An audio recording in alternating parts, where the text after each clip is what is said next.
Have you ever wondered what games you should keep or you should lose? Find out here at Purge Reviews.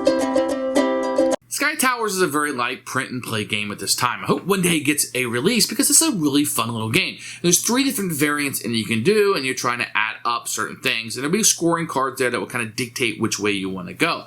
And you're trying to have the most points by you're done. And there's 2 or 3, like I said, there's 2 different ways that you can play this, but this is a really light, fun, filler type game that kind of has that Zen feel to it, if you will. It's a solo variant in it that I found very much fun, and as you go through, you're trying to score the most.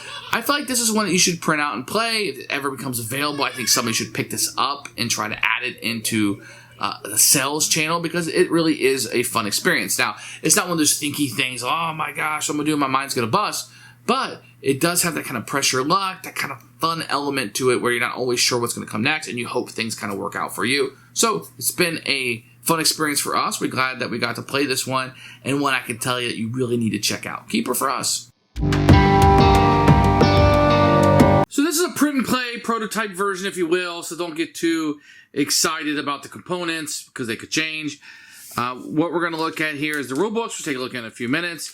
And you get some cards. Now, I really do like the artwork on these cards. I think they're simple, and I think that they're cute. So these are the bonus cards that will come with the game. You can just see the little kites that are going through there. And then you're going to have hidden Mickeys. I live in Orlando, so we're familiar with our hidden Mickeys. But you can just see the artwork is just charming and cute. And I like it. The numbers are easy to see on it. What you're going to do, gain an action, very easy. The font could have been a little bit bigger, but look at that. You got Godzilla instead of King Kong on top of the building. It's pretty cute. But I do like the look of the artwork on that. It's very funny. Fluffy, if you will, and I like the font used for the numbers. I like that quite a bit. Excellent if you ask me. I like it quite a bit. So here are the rule books. So I'll show you this one first. This is for the multiplayer. Kind of pull it out. And you have pictures and examples, very easy to understand and to read through. On the flip side, you have the light solitaire game. There's kind of 3 modes in this multiplayer. Light solitaire, and you have Chiroma solitaire on this one. Each of the rules really aren't that big of a change. Very simple to read. You don't need to read all of this. You just pick which game you want to play, and it might take you 5 minutes to get through the rules. You can teach it in just a couple minutes, be up and rolling. I found the rules to be very clear, very concise, very good. I was able to pick it up and run with it with no problems. So you're going to set aside the 4 bonus cards, you're going to shuffle the deck up, and everybody's going to take a hand of 5 cards. That's how easy setup is, and then you're ready to go. On your turn, you take 2 of 3 possible actions. So the first thing you do is simply draw a card, add it to your hand. That's one possible action.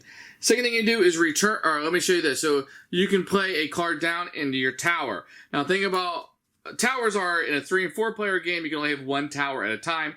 In a 2-player game, you can have 2, and you're trying to get 21. So you couldn't go any higher than 21. So here, this would be 7, 14, 21. Your tower would come off and get scored. Just to be silly, you couldn't, go over that. So it's kind of what you're doing, and you want to go through in a way. Now, if you meet one of these bonuses, like this one, I got to 3 7s. You complete a tower with only 7, 7, 7. Take this card. If another player has this card, they must give it to you. It's how you get extra points at the end of the game, if you will. So if you meet one of these criteria, you will take it.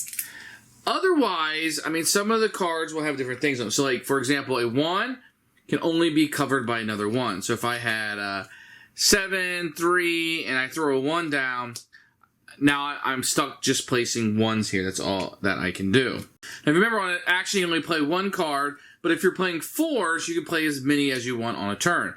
So it'd be 8, 10, 11, 8 would be 19. So if I place this on my tower, I can play as many 4s as I want.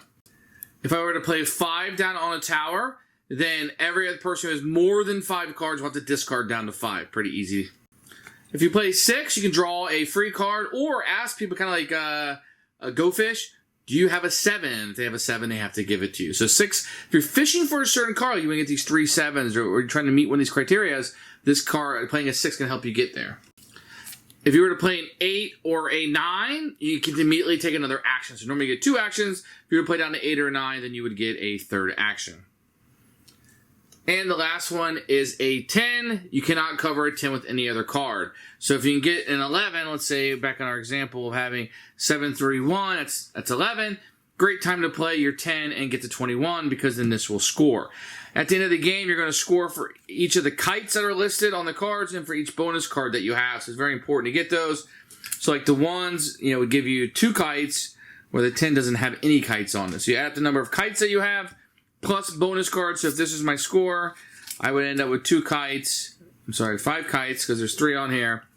And then the bonus card. So that's kind of how that works. That's worth 3, and I'd end up with a score of 5. Highest score is your win. The game ends when the deck runs out and you draw the last card. Everybody gets an additional turn and 3 actions, and that's it. That's how you play the multiplayer version. To play the light one, you're going to shuffle the deck. You're going to draw 4 cards that will be your hand. You will also take 4 cards and eliminate them from the game. So you will not have there will be 4 cards coming out, and you won't know what those cards are when you're playing. Now, in the light solitaire, you're going to have your deck of cards here. You're going to have the same 3 actions, but none of the effects on the cards are going to be in control except for the 1s and the 10s. So any other rule, like the 4s, you can play all of them. No, that's not how it's going to work. Only the 1 and the 10s powers will be activated in this one. So that means nothing can go on top of 10, and only a 1 can go on top of a 1.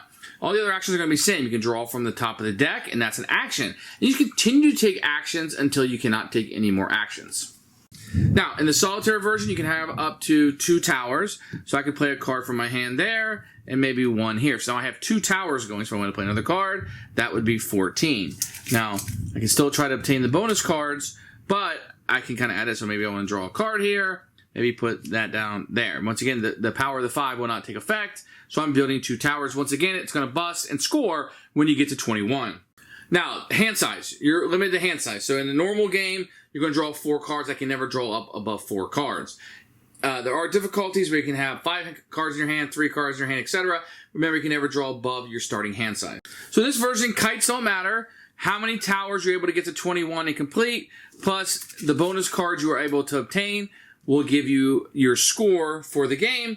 If you scored 10 or more points, you achieved all the bonus cards, you're considered a master builder. So you're trying to get 10 towers done, or all the bonus cards. So that's another way to win. Then you're a master builder, and you can win the game. And each time you play, you will try to get more and more of those if possible.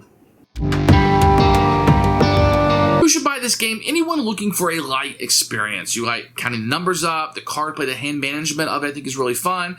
But you don't want something that's going to overtax you. You want something that you can kind of maybe have a conversation while you're playing and have a good experience with. It's a really fun little game, one that I've had a good time with, the family's had a good time with, and one we were a little surprised by.